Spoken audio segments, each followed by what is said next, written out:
Somebody decided to give us snow flurries this morning, which is fine. I don't mind a little snow.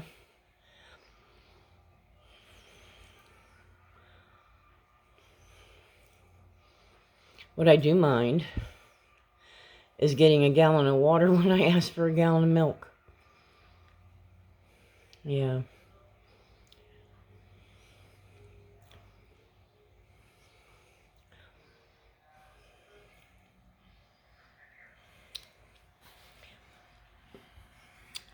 So I just share with you the flurries of the morning.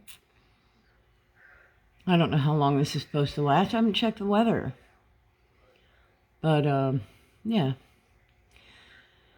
Snow is not rain. Rain is not snow. Water is not milk. Milk is not water. And you can make a comparison to a whole lot of things out there that one is not the other. And that's all I have to say about that.